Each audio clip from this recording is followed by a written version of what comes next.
par vous présenter, donc je vous présente Gaëtan Mas et moi-même Thibaut Agnier. On travaille tous les deux chez Solocal et plus précisément on travaille pour le produit Bridge.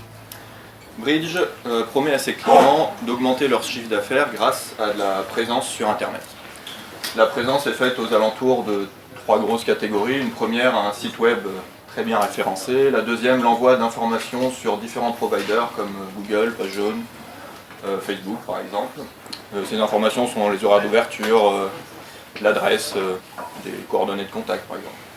Et la troisième partie, c'est la possibilité par exemple de faire des campagnes publicitaires, de récupérer les avis, de pouvoir répondre aux avis, d'avoir des dashboards sur les magasins. Bridge est à destination de clients qui possèdent quelques magasins jusqu'à plusieurs dizaines de milliers de magasins. Tout ceci est fait avec donc un back-end en microservices avec une vingtaine d'API en Node.js et TypeScript et deux applications AngularJS. Donc une première application qui est destinée au gestionnaire de réseau, donc elle contient la majorité des fonctionnalités, et une deuxième application qui est destinée à un gestionnaire de point de vente, donc la gestion d'un seul magasin qui contient moins de fonctionnalités. Et voilà, bon week-end. Non, comme vous le savez, Google a mis fin à son projet AngularJS et donc quand Bridge a commencé le projet, ils sont partis sur AngularJS. Ces deux projets ont pas mal grossi et du coup, voilà, la tête que les développeurs ont tiré quand ils ont vu que tout ce qu'ils avaient fait là-dessus, il allait avoir un problème un jour. Bref, personne s'est laissé abattre.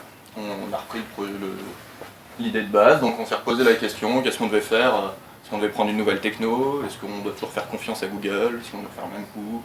Qu'est-ce qu'on fait avec nos compétences? Donc on n'a que des développeurs qui font du JavaScript et de l'AngularJS. Si on doit faire un POC, quand le faire, comment le faire?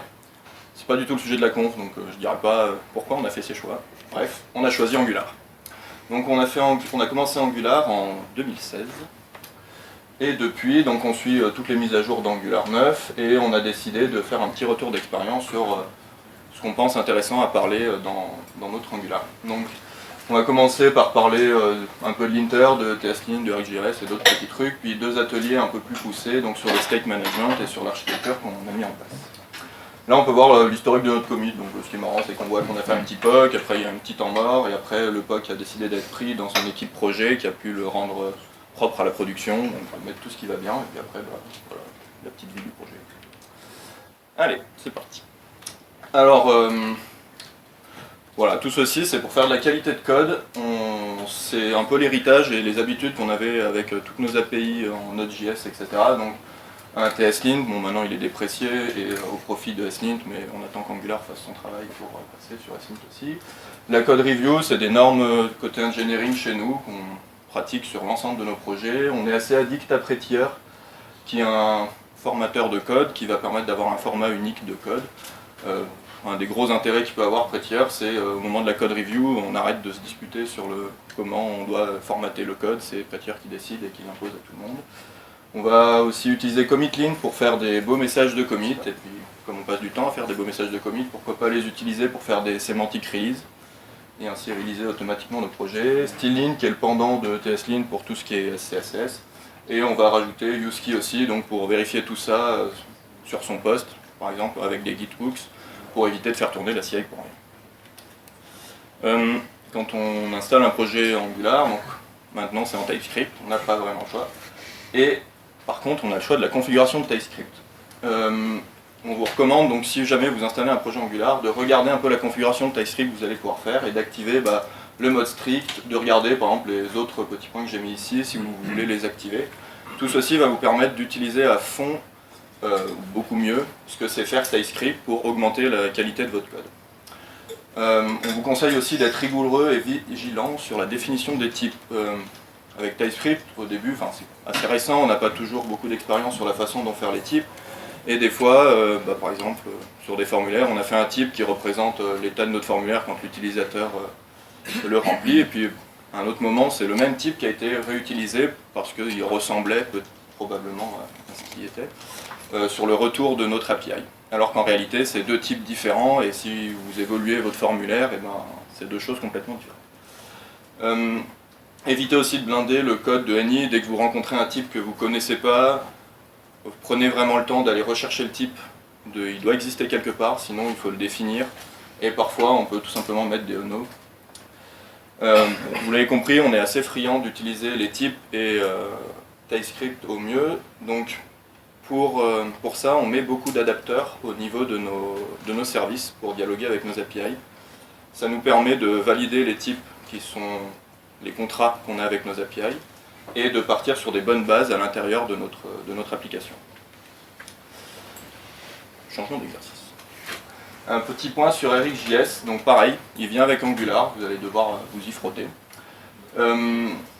Il a une grosse particularité, c'est que la courbe d'apprentissage, ça c'est l'expérience qu'on a, est assez différente selon les personnes.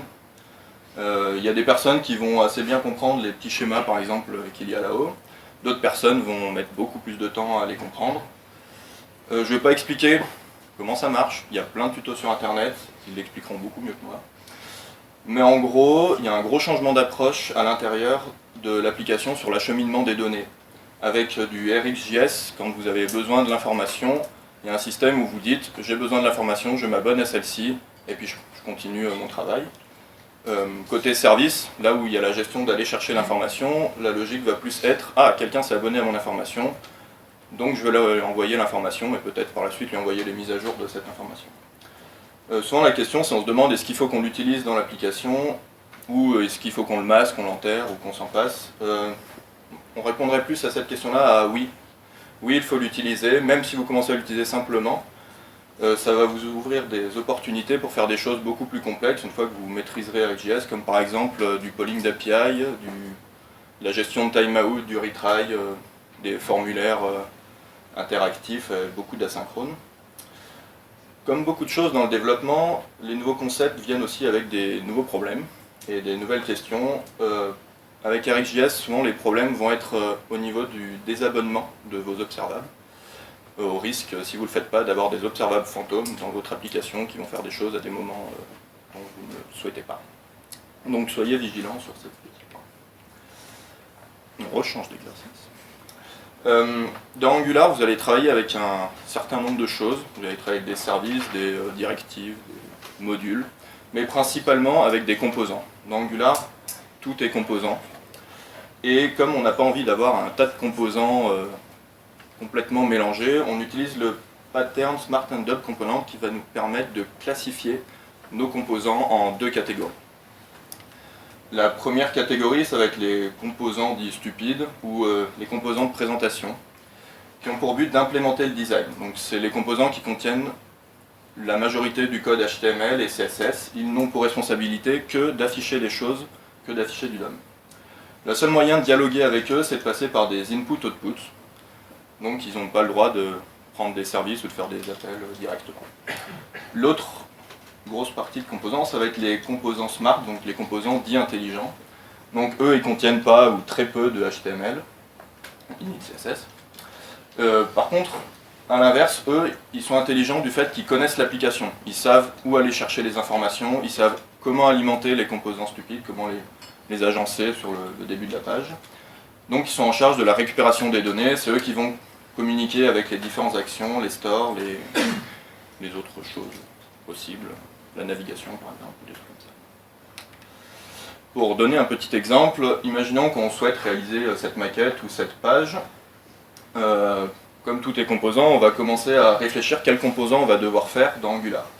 On pourrait par exemple faire des petits carrés pour faire nos composants. Quand on a une réflexion sur les composants de cette page, on n'a pas envie de commencer par le composant principal qui est le grand cadre de la page et puis développer la page de l'extérieur vers l'intérieur jusqu'au composant principal. Et pour ça, il y a une petite astuce sur le développement, donc le Component Driven Development. Bon, j'y vais.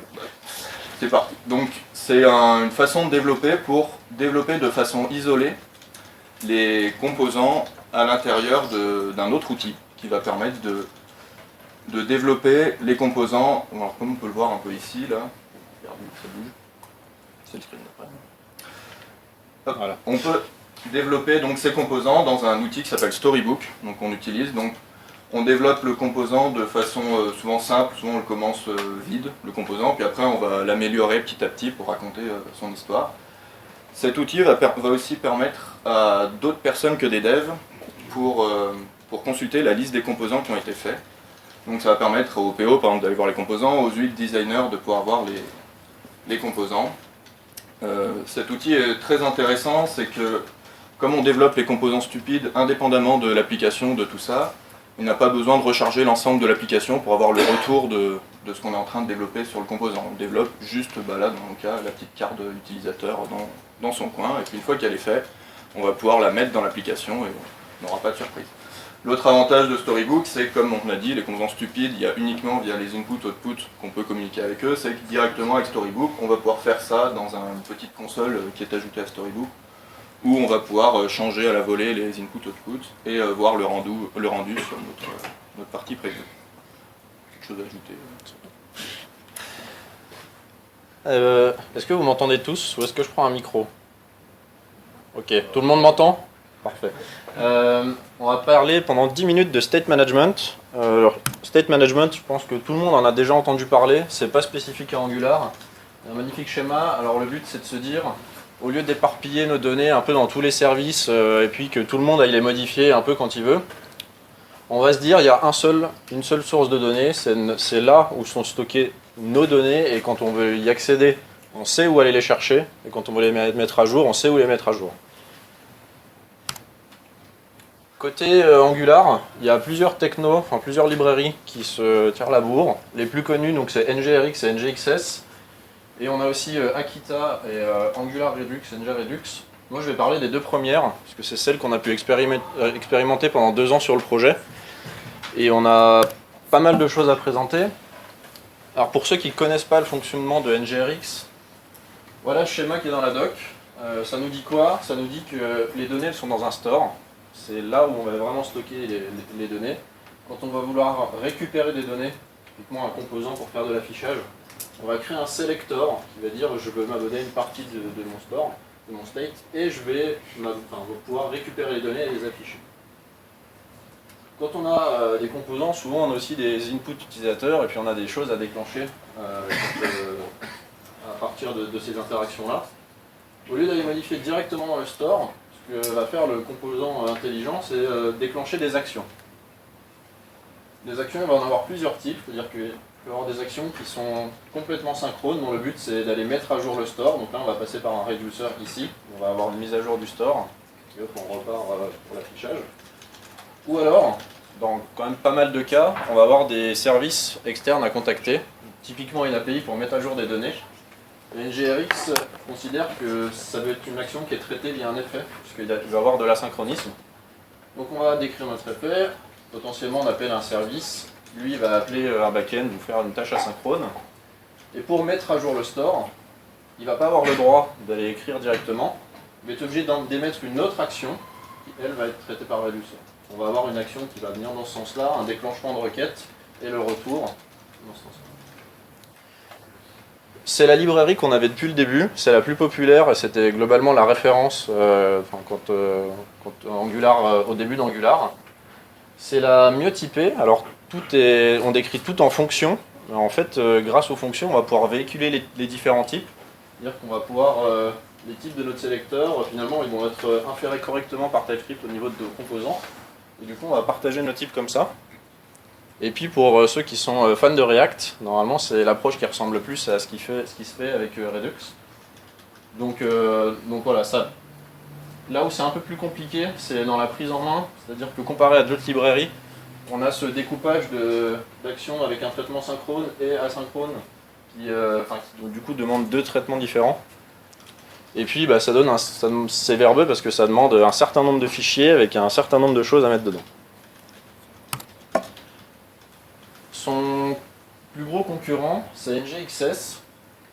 Ils ont un fonctionnement qui est un peu plus simple, dans le sens où on a toujours notre store qui est la source de vérité, les sélecteurs qui vont s'abonner à les données du store pour que les composants puissent faire les affichages. Quand on a des modifications à faire, on va déclencher des actions. Et c'est là où il y a une différence, c'est qu'on n'est plus obligé d'avoir à la fois un traitement pour des actions synchrones et un traitement différent pour des actions asynchrones. Là, on va être autorisé à typiquement mettre à jour le store, faire une requête sur notre serveur et ensuite de nouveau mettre à jour le store, sans avoir à remettre d'action. Donc finalement, on voit assez facilement que là, on va gagner un certain nombre de fichiers qui n'étaient pas les plus sympas à écrire, puisque d'écrire des actions de succès ou d'erreur, finalement, nous, ça ne nous intéresse pas en tant que développeur, il n'y a rien de métier là-dedans. Et surtout, elle a été pensée dans l'esprit TS-friendly, parce qu'en fait, elle fonctionne avec des décorateurs. Donc on a des décorateurs pour faire les sélecteurs, des décorateurs pour plein de choses, ce qui fait que c'est beaucoup moins verdeux. Et pour les gens qui du coup utilisent Angular, on a déjà plein de décorateurs, on a vraiment que l'intégration est quand même bien meilleure. Il y a moins de code forcément parce ce que je vous ai dit, c'est qu'on va pouvoir traiter des actions synchrones ou asynchrones de la même façon. Finalement, on se retrouve avec du code en moins. Plus simple à comprendre, pareil. Et on a une petite fonctionnalité qui est assez sympa, c'est qu'on peut faire des snapshots de notre store. Dire à un instant T, au lieu de m'abonner à quelque chose, je veux faire un snapshot à l'instant T de ce que j'ai dans mon store. Et ça, c'est super utile dans les tests unitaires, par exemple. A l'inverse, je vous ai dit que c'était plus TS-friendly, mais ça peut paraître assez fou, mais c'est celui qui est le moins fortement typé, dans le sens où tout fonctionne avec des décorateurs, et les décorateurs, ça nous perd les types de tout et n'importe quoi. Donc en fait, quand on va décrire un selector, là où NGRX utilisait des fonctions et on avait l'inférence de type qui fonctionnait super bien au niveau des composants, en utilisant des décorateurs, NGXS va couper cette inférence de type, ce qui fait qu'on pourrait définir des types sur nos sélecteurs, définir nos stores et définir d'autres dans le composant, il n'y aura aucune vérification, on peut juste compter sur le fait que les développeurs fassent attention. Et c'est le moins up-to-date, ça c'était à prendre dans le sens où NGRX, la core team, commence à travailler de plus en plus avec la team Angular, ce qui fait que quand on a des montées de version d'Angular, NGRX est globalement à jour, on peut la mettre à jour directement. Là où NGXS c'est un peu moins vrai, ils vont me faire mentir parce que la semaine dernière ils ont fait un tweet en disant qu'ils étaient prêts pour Angular 9, mais quand on a fait nous la montée de version Angular 8, il a fallu 2 ou 3 mois pour avoir une librairie NGXS qui était compatible. C'est un peu compliqué. Donc se pose souvent la question de est-ce qu'on doit prendre l'un ou l'autre, comment choisir. Nous ce qu'on a fait c'est que du coup on n'a pas choisi, ça c'était plus simple. On n'a pas choisi dans le sens où on est parti avec NGRX au début, on a utilisé ça pendant un an, et puis on trouvait que c'était quand même très très verbeux, et on regardait ce que faisaient les concurrents. On a essayé de mettre en place ce NGXS, et finalement on a gardé les deux en parallèle. C'est-à-dire que les deux librairies dans la même application, ça fonctionne super bien. Il n'y a aucun problème de dispatch qui va aller sur qui va être dispatché sur une lib ou sur une autre. En fait, ça va être vraiment deux librairies indépendantes et on va pouvoir taper soit sur l'une, soit sur l'autre. Et on se garde du coup l'option de se dire s'il y en a un qui fait des nouvelles fonctionnalités super intéressantes, on n'aura pas besoin de rajouter la lib à l'application. Et à l'inverse, s'il y en a un qui disparaît, parce que c'est comme ça dans le monde du web, ça peut disparaître en 2 mois, eh ben on aura quand même mis des billes sur l'autre et on pourra avancer comme ça. Un petit point sur les tests. Je vous ai présenté les différents composants du fonctionnement NGRX et NGXS.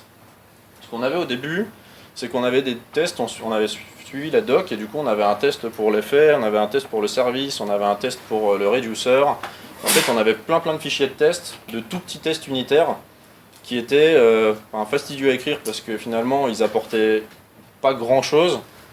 Et en réfléchissant un peu on s'est dit ok on va essayer de faire des tests qui sont moins unitaires, dans le sens où on va brancher notre librairie, déclencher une action, regarder ce qu'on a dans le store et faire l'expect sur ce qu'on a dans le store.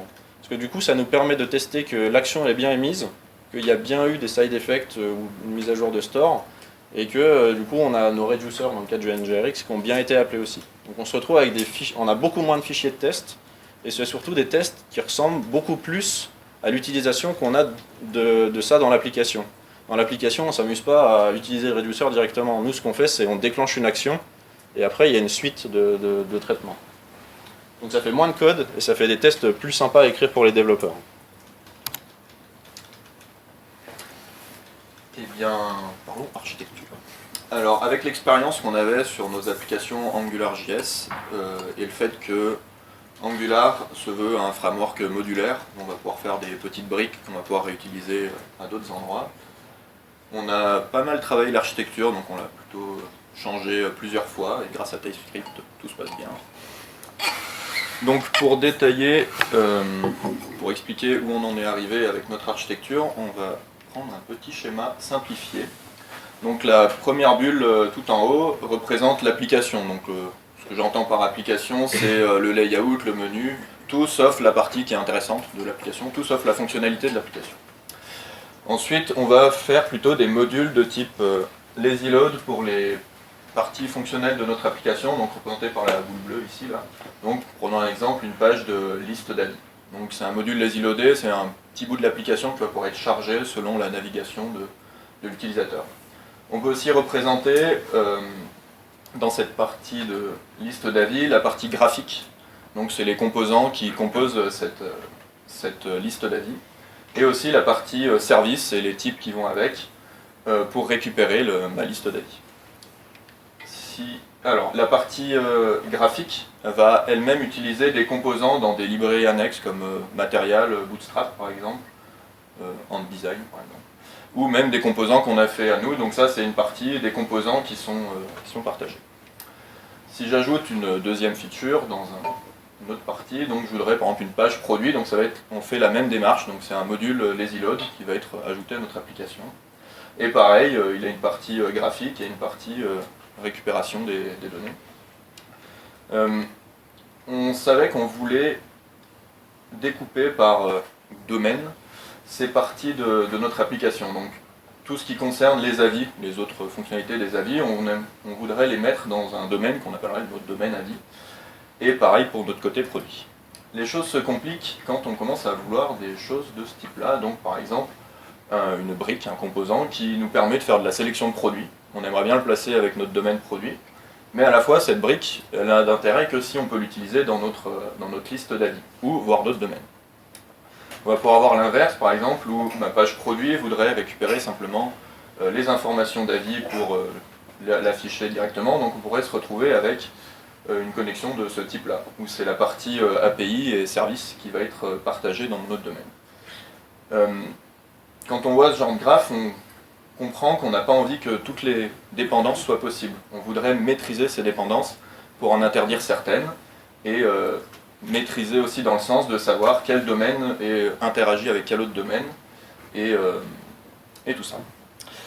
Pour faire ça, on a trouvé 3 solutions, donc on a expérimenté au fil des années. Donc une première, ça a été une structure dans une seule application Angular. On a regardé aussi côté la création de librairies avec Angular Library qui est sortie avec la version 6. Et aussi, et c'est celle qu'on utilise maintenant, donc l'utilisation d'un workspace NX. Donc on va vous détailler les 3 solutions tout de suite maintenant. Alors on va commencer par la plus simple et la plus répandue. Parce qu'en fait c'est la solution qui est, on va dire, par défaut quand on génère un projet Angular. On génère un projet Angular avec Angular CLI.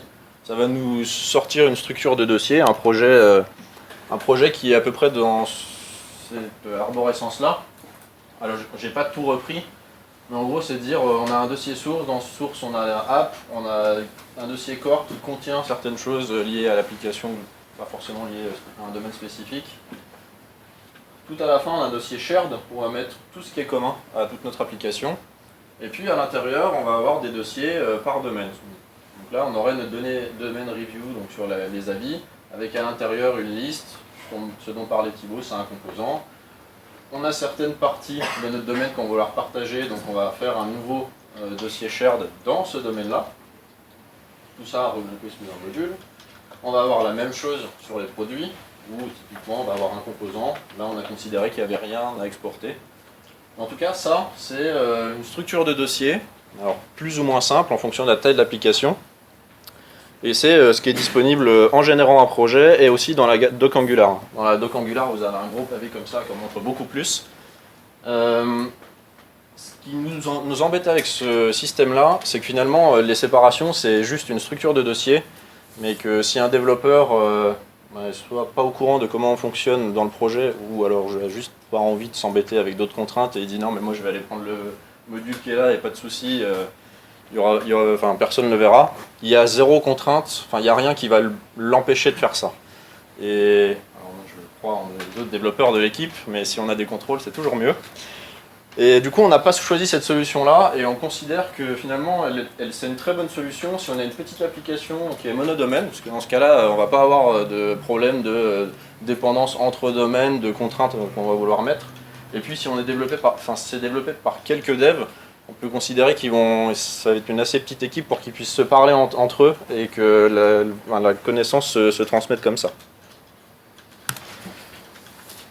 Du coup, on a regardé ce qui nous permettrait de mettre un peu plus de contraintes. Et c'est là où on a Angular Library qui arrive. Angular Library, qu'est-ce que ça fait? En fait, le but, ça va être de découper notre application en plusieurs librairies. Okay. Qu'est-ce que c'est une librairie? C'est un package NPM qu'on va pouvoir publier, qui du coup va être un vrai package qu'on va pouvoir réutiliser dans l'application. Là, on voit bien que la séparation, elle va être claire, nette et précise. Soit on est dans une librairie, soit on est dans une autre. Et puis, si on veut qu'une partie de l'application utilise une autre partie de l'application, on va avoir un import d'une autre librairie. Donc on a déjà une séparation qui est beaucoup plus précise. Alors, on va ressortir le papyrus d'architecture de notre première application AngularJS. Thibaut vous a dit qu'il y avait deux applications en fait. Il y a une application, on va dire admin, qui a absolument toutes les fonctionnalités pour les gestionnaires de réseau. Et puis on avait une deuxième application qui est disponible que pour les gestionnaires d'un seul magasin, où finalement ils ont beaucoup moins de choses à gérer, donc l'application elle a 2 ou 3 écrans. Ce qu'on avait, c'était donc deux applications AngularJS qui dépendaient d'une librairie qui contenait à la fois des composants graphiques et des services partagés. Donc là on avait réussi à découper, alors c'était bien avant les Angular Library, mais en fait on avait fait un simple package NPM, et ces deux applications utilisaient le package qu'on avait au-dessus. Qu'est-ce que ça nous permettait? Ça nous permettait de bien découper les deux applications pour pas qu'il y ait un bout de l'application qui aille taper dans l'autre.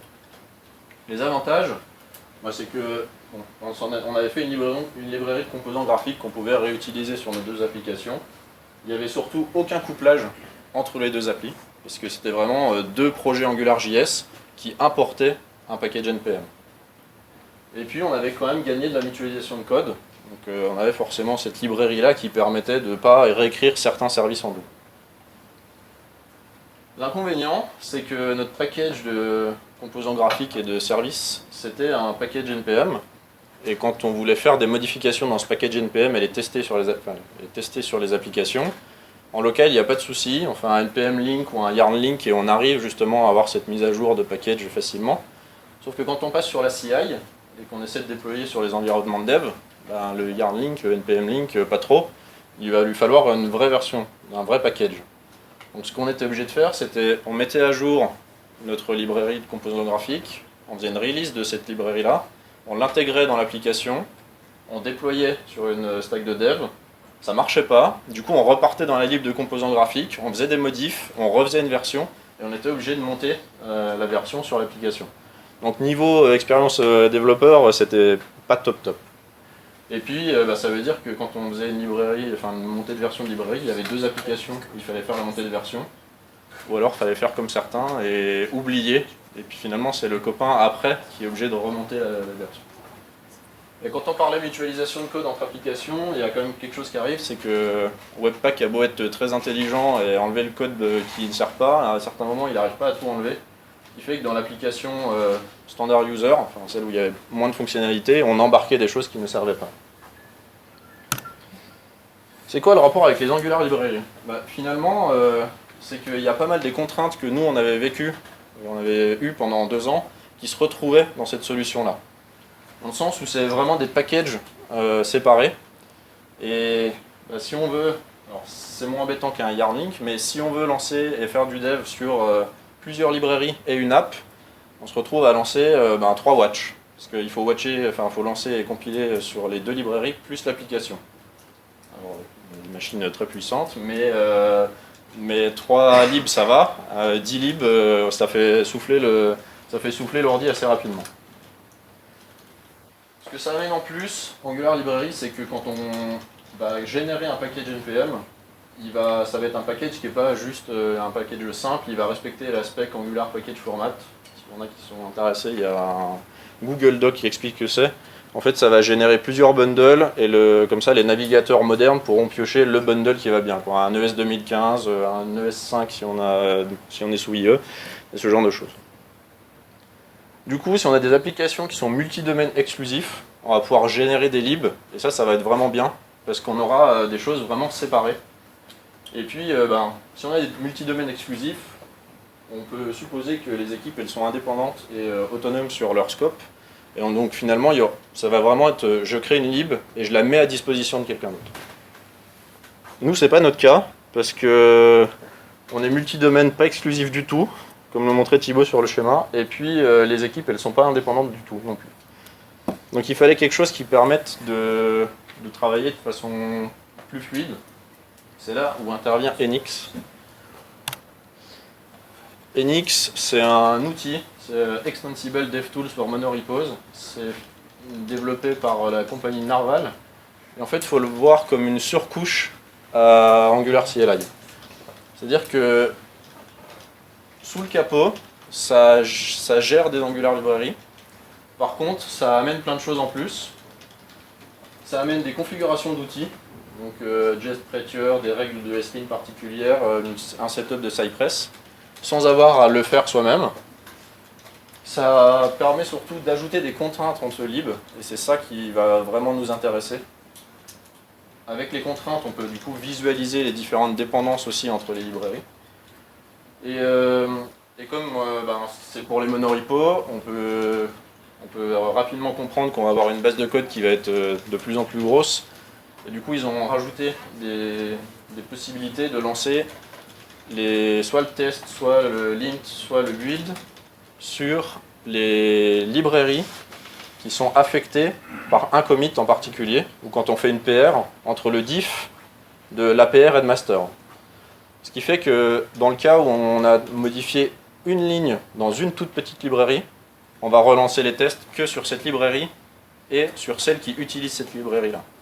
Donc on se trouve dans des cas où ça fait gagner plein de temps, parce qu'au lieu de compiler toute l'application, de compiler, linter, tester toute l'application, on va le faire que sur une ou deux libs. Et alors le top du top, c'est si on modifie quelque chose qui est dans une appli, comme il n'y a rien qui dépend d'une application, à part elle-même, on va faire le run que sur cette application-là. Je reprends le schéma de Thibaut. On avait nos deux domaines, donc les avis d'un côté, les produits de l'autre, et puis on avait vu qu'il y avait certaines parties qu'on voudrait échanger. Et ce qu'on va faire, c'est qu'on va faire plein de libs dans notre monorepo. On va dire que ça c'est une lib, ça c'est une lib, ça c'est une lib, pareil ici, tac, ici aussi. Et on va pouvoir ajouter les contraintes qu'on voit, les dépendances, autoriser certaines dépendances ou interdire certaines dépendances. Alors par défaut, Enix il va interdire toutes les dépendances. C'est-à-dire qu'on ne peut pas importer les autres librairies, sauf à donner des autorisations. Alors quel type d'autorisation on peut donner? Nous on a découpé, on a fait ça de façon un peu matricielle. C'est-à-dire qu'on a dit qu'on a tagué chaque lib avec un type. On a des types qui sont les types utils. Donc ça c'est typiquement une librairie, là on a des utils de RxJS. Elles dépendent de rien de notre code, il n'y a pas de code métier sur cette partie utils. On a aussi des types de librairies partagées. C'est ce qu'on voyait donc, quand on voulait partager un bout d'UI ou un bout d'API entre deux domaines. C'est ces deux types-là. Et puis on a un type feature tout en haut, qui en fait, là, où ça comporte le container, le smart component, en gros la fonctionnalité. Et les contraintes qu'on on a mis sur le projet, c'est de se dire les libs utiles, elles ont besoin d'aucune dépendance. Normalement, elles sont autonomes. Donc, elles sont tout en bas de mon schéma, elles dépendent de rien. Celles-là, elles ont le droit d'utiliser tout ce qui est utils. Et futures, elles vont avoir besoin d'utiliser tout ce qui est composant, data access et utile. Donc on a cette première contrainte-là. Et après, toujours par défaut, Enix n'autorise pas les contraintes de type scope, du coup on n'est pas autorisé à importer d'un autre scope. Ce que nous on a fait, c'est que quand un jour on veut utiliser un composant partagé, par exemple le UI sélection qu'on voyait de produit, l'utiliser dans les avis, il va falloir aller modifier le fichier de config de Enix, et à la pull request ça va se voir. C'est-à-dire que on va pouvoir faire une relecture de code en se disant, ok, Le développeur qui a rajouté ça, il voulait vraiment ajouter une dépendance entre ce domaine-là. Est-ce que ça a du sens? Et est-ce que c'est vraiment ce qu'on veut? Et ce que ça permet, c'est que du coup, ça va vraiment être mis en évidence parce que c'est un fichier de conf qui sert qu'à ça.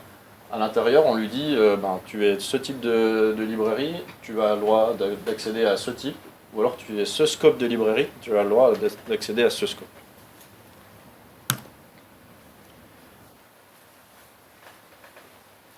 Je vous laisse imaginer que effectivement ça ne vient pas sans coup. Il y a une complexité d'architecture, on n'est plus juste avec des dossiers imbriqués les uns dans les autres. On a des dossiers, on a des librairies qui du coup regroupent tout ça. Quand on arrive sur le projet pour la première fois et qu'on voit 15 libs, on se dit oulala. Et puis après, quand on veut générer des libs, il y a des lignes de commande un peu spécifiques à connaître. C'est pas juste je crée un nouveau dossier et dedans je fais ng generate component et tout va bien. Donc il y a une complexité au niveau de l'architecture, au niveau des contraintes. On fait des démos en interne pour expliquer justement ce système de contraintes. Et puis la prise en main, ce que je disais, c'est que c'est un peu plus compliqué. Deuxième petit point embêtant, c'est que niveau performance, quand on a 2 libs, tout va bien. Quand on s'amuse à avoir quelques dizaines de libs, et qu'on modifie la lib qui ne va pas, c'est-à-dire un utilitaire qui est utilisé partout, là pour le coup on est obligé de recompiler absolument toutes les librairies et toutes les apps. Ça nous sauve un petit peu, mais globalement ça ne fera pas de magie. Donc on va avoir une série qui est là. Dans la dernière version de NX, du coup j'ai vu un blog post cette semaine. Apparemment ils ont mis un cache de build assez intelligent. Ils font un gros hash de toutes les sources d'une librairie et ils sont capables du coup de ne pas rebuilder certaines librairies dont le code n'a pas changé. Pour se dire, quand on fait un changement de branche ou on compile sur une branche, au lieu de s'amuser à tout recompiler sur une deuxième branche, on va pouvoir réutiliser quelque chose qui a déjà été buildé une fois et du coup on va y gagner en local. Après sur la CI, nous on build dans Docker, du coup on reprend depuis le début à chaque fois. On a utilisé ça et on le conseille pour quand on a une ou plusieurs applications, parce que typiquement nous on a plusieurs applications qui utilisent ces librairies-là, multi-domaines, et puis développé par plusieurs devs. Ce que j'avais rajouté qui me paraissait important, c'est ça. C'est pendant plusieurs années au moins, c'est que ça a un coût de setup et ça a un coût de mise à jour. Et quand il y a une version d'Angular qui sort, c'est pas juste on met à jour Angular, c'est faut attendre que NX soit aussi compatible. Ils sont super réactifs donc tout va bien. Mais c'est mettre à jour NX, passer les mises à jour et puis vérifier que tout va bien. Donc il y a un coût aussi non négligeable. Je te laisse 5 minutes pour tout ça. Les dernières minutes. Ça, c'est pas du tout une étude scientifique, ni rien du tout, c'est plus une vision qu'on a sur l'architecture quand on a démarré le projet avec ce qu'on avait pu voir avec nos expériences, et que si dès le début du projet on se posait pas des questions sur l'architecture, si on n'allait pas essayer des trucs comme NGXS, comme aller voir côté NX, et qu'on se contentait simplement de ce qu'on avait au début, une application avec une structure de fichiers, on avait peur qu'on fasse la courbe rouge, c'est-à-dire quand notre application allait grossir, on allait avoir plus en plus de mal à faire du refacto, à bouger des choses de place, à travailler dedans tout simplement. Du coup, on a perdu un peu de temps au début, on n'est pas allé être forcément très rapide pour rajouter des features dans notre application, en perdant du temps en se posant des questions et en essayant des choses sur l'architecture, et on compte bien continuer à le faire. Donc on a plein de nouvelles questions qu'on est en train de réfléchir. Un petit point sur la CI, donc on a une grosse couverture de code, couverture de test, tout ça, donc ça prend du temps. On est arrivé à des moments où notre CI elle mettait plus d'une heure pour se charger, ce qui était très chiant. Donc quand on faisait plein de PR, toute notre CI perdait du temps là-dessus. On a donc pas mal creusé pour optimiser tout ça et on descend à 20 minutes pour valider une CI sur l'ensemble du projet. Donc on a optimisé ça donc on est sur Jenkins avec des instances spot, je ne vais pas rentrer dans les détails. On a optimisé ça en utilisant des instances avec des SSD et du CPU, c'est ce qui consomme le plus. Ensuite on est allé chercher plus loin, donc on a mis en cache, on a fait du cache, on a conservé le cache yarn pour le ressortir au moment des CI, ce qui nous permet de faire des yarn install très rapides quand le Docker s'exécute. On a fait la même chose avec Jest, donc on peut mettre en cache Jest, ça permet quand Jest se lance, il va beaucoup plus rapidement parce qu'il connaît déjà un peu l'architecture des endroits où se trouvent les tests.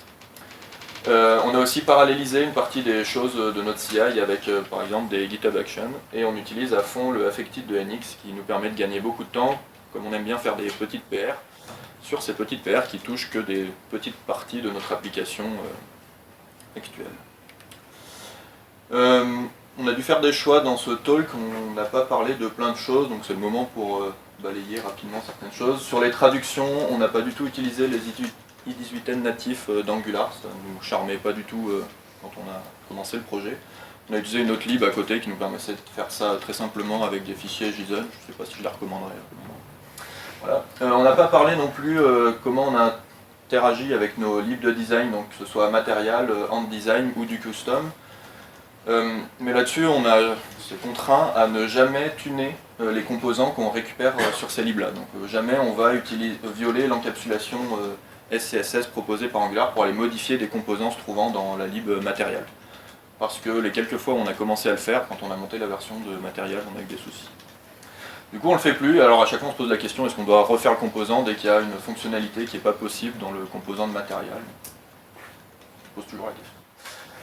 On a aussi pas mal travaillé sur des optimisations diverses, donc si on utilise bien les concepts de Smart End et les stores, on peut changer la méthode de rafraîchissement des composants en on-push assez facilement. On a aussi travaillé sur la taille de notre build, ce qui permet d'améliorer un paquet de choses. Dans les trucs qu'on a fait, on a enlevé Moment.js par exemple de l'application au profit d'AJS, il me semble. Parce que Moment, il vous charge l'ensemble des langues de la planète, alors que nous, il n'y en a que 2 qui nous intéressent. On vous a parlé de Dub Components, et parfois, vous allez avoir peut-être des Deep Dub Components, donc des composants stupides à l'intérieur d'autres composants stupides et à l'intérieur d'autres composants stupides. Pour communiquer avec ces composants stupides en fin de chaîne, pour que le composant intelligent communique avec celui-là, il va devoir passer l'ensemble de la chaîne. Et ça, parfois, c'est un problème. Déjà d'une, parce que vos composants intermédiaires n'ont pas forcément envie de simplement faire passe-plat sur les inputs. Pour faire ça, on fait aussi donc des services stupides qu'on lie avec nos composants profonds. Et notre composant intelligent, on a le droit d'accéder uniquement en read-only sur ces services qui sont aussi stupides que le composant de bout de chaîne. On vous a parlé NX là tout de suite avant, mais NX fait des trucs pour Angular, mais pas que. Il fait aussi des monorepos pour React, pour Nest.js, ou tout en même temps si vous le souhaitez. Ils ont intégré donc Storybook maintenant à l'intérieur de leur truc, et plein d'autres choses à découvrir. Ils permettent, on n'a pas dit aussi, on a pas mal parlé de dépendance entre différentes libs, ils permettent de faire quelque chose d'assez pratique, donc c'est générer le graphe automatiquement de ces dépendances. Donc un beau graphe avec toutes les dépendances que vous avez sur les libs. Et au possible de voir le diff de ce graphe-là.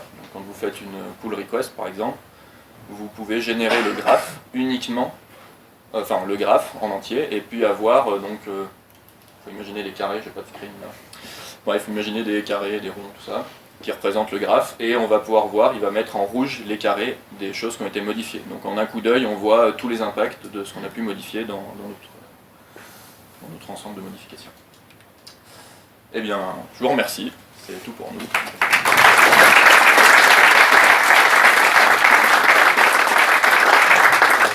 On vous met quelques sources là si ça vous intéresse. Il y a les blog posts de Manfred Steyer qui sont très sympas à regarder. Certains sont en allemand, c'est moins sympa, mais... L'anglais allemand est très sympa.